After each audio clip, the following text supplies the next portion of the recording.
Brian Webb is here in New York with the details. Brian, good morning. Good morning, Anne-Marie. Finding the tail is incredibly important because this is where the black boxes are located, and they are the best hope of finding out why the plane went down. Later this week, the system moves here to New York and other parts of the Northeast. Brian, good morning. Good morning, Anne-Marie. Rolling Stone asked Columbia to review its handling of this explosive and sensitive story. What they found they are calling a journalistic meltdown among writers, editors, and fact-checkers that could have been avoided. Up on the side of the hill, let me show you what is burning. Mulch. Macy's, Walmart, and Target also opened this year on Thanksgiving Day. Bellevue is a designated Ebola treatment center in New York City. Both fires are considered suspicious. Walk with me a little bit, I'll show you where they were. Las Vegas glitz and glamour to the Jersey Shore, but it never turned a profit. I should be under 20 feet of water right now. Instead, this is what is left of Folsom Lake, looking more like the surface of the moon. Donald Sterling, there's word the embattled LA Clippers owner plans to give up his stake in the team to his wife. So was there actually a ghost lurking on the other side, or is the explanation much more down to earth? Flames and thick black smoke engulfed two brownstone buildings after an explosion and partial collapse Thursday afternoon in downtown Manhattan.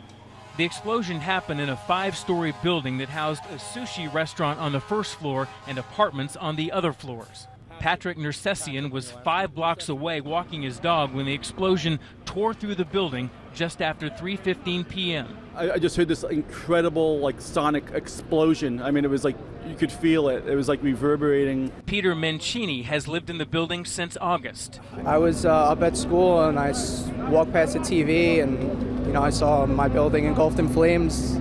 The city's building department says a private construction crew was working on a gas line in the basement when the explosion happened. Preliminary evidence suggests a gas-related explosion. That investigation is ongoing. Consolidated Edison has turned off gas service to the area. Brian Webb for CBS News, New York.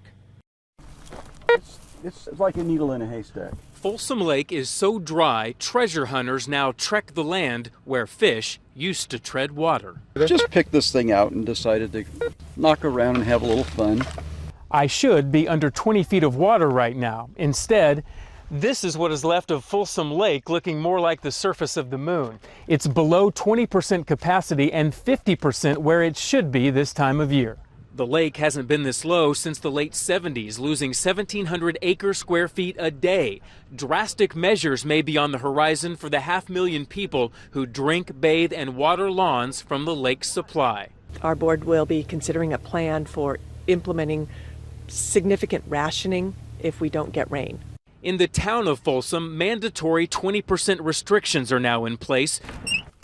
Residents forced to let green grass go brown and water houseplants very carefully. I'm very concerned just because, I've never gone through that. Try to keep the trees alive, but that's mostly the lawn, I think, is probably the biggest consumer of water for my house. Yeah. Water experts say Folsom Lake is on track to reach its lowest levels ever.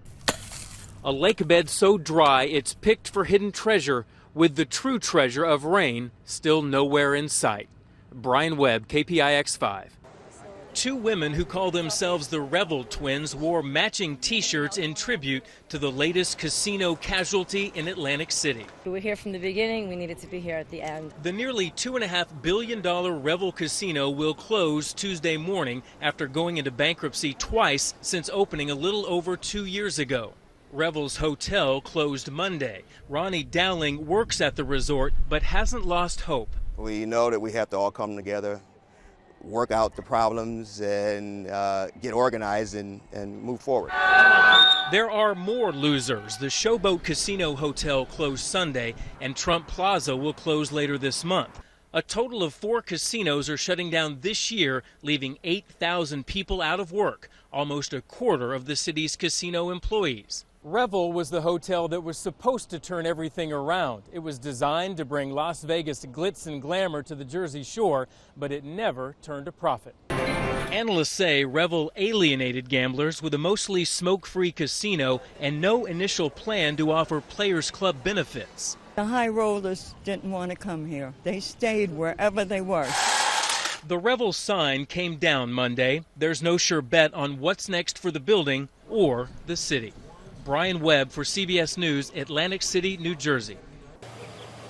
There are no cows in San Francisco's Bernal Heights neighborhood, so somebody took to tipping cars. And I said, well, we should put it back. He goes, don't put it back because the owner won't know what happened. And I was like, I am the owner. 4 cars were flipped overnight within 10 blocks of each other, all of them eco-friendly smart cars. 2 on their sides, 1 on the roof, and 1 resting on its bumper facing straight up into the sky, confusing a compass, creating a local tourist attraction, and ending this rabbit's foot run of good luck. And one witness says he saw the pack of hooded hoodlums in action. I thought they looked like they were up to no good, and then sure enough, they walk up to this smart car right here, all huddle around it, and then just lift it up and set it on its hind legs. These smart cars can weigh as little as 1,600 pounds, less than half of your average car, and for a few guys to tip one over, no big deal. This YouTube video shows a group of guys flipping a smart car with ease. Shelley isn't actually the car owner. She was watching it for a friend after her father died. We spoke to her by phone. What these people don't realize is that, they're adding to the stress of losing, a parent. So even if all this started as a prank with small cars replacing sleeping cows, no one around here is laughing. And since now it's considered a crime, it really wasn't that smart either. Welcome back, you guys. Welcome back. More than 1 million tourists visit Alcatraz every year. A lucky few claim they see something extra special, a ghost. I did not see any ghosts. I've heard rumor of ghosts. I did not see any. A British couple snapped this eerie photo of what looks like a ghostly turn-of-the-century woman staring straight at the camera. The couple completely believes it was a spirit. Other tourists say, well, maybe. Well, possibly. I don't know of how many 1,900 women were on Alcatraz, but, I don't know. That picture was taken in the old visitation area of the prison. Criminals on one side, their visitors on the other, separated by thick, bulletproof glass. So was there actually a ghost lurking on the other side, or is the explanation much more down to earth? What do you think it is? Shadows. Shadows. We caught up to former Alcatraz prison guard George DiVincenzi for the Inside Scoop. He worked on the rock for 8 years during the late 1950s. In your experience, were there ever any ghosts out there? No. Nothing. Well, personally, I don't believe in ghosts.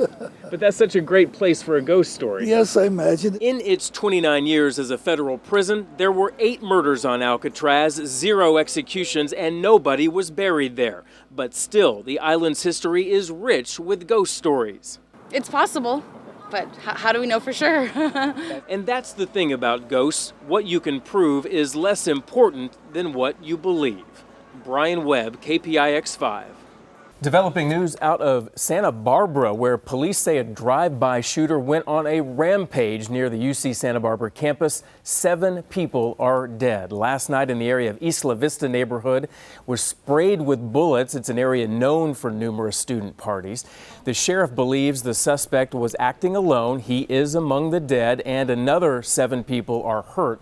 Authorities still trying to establish a motive. Witnesses describe the scene as chaotic, and it came out of nowhere.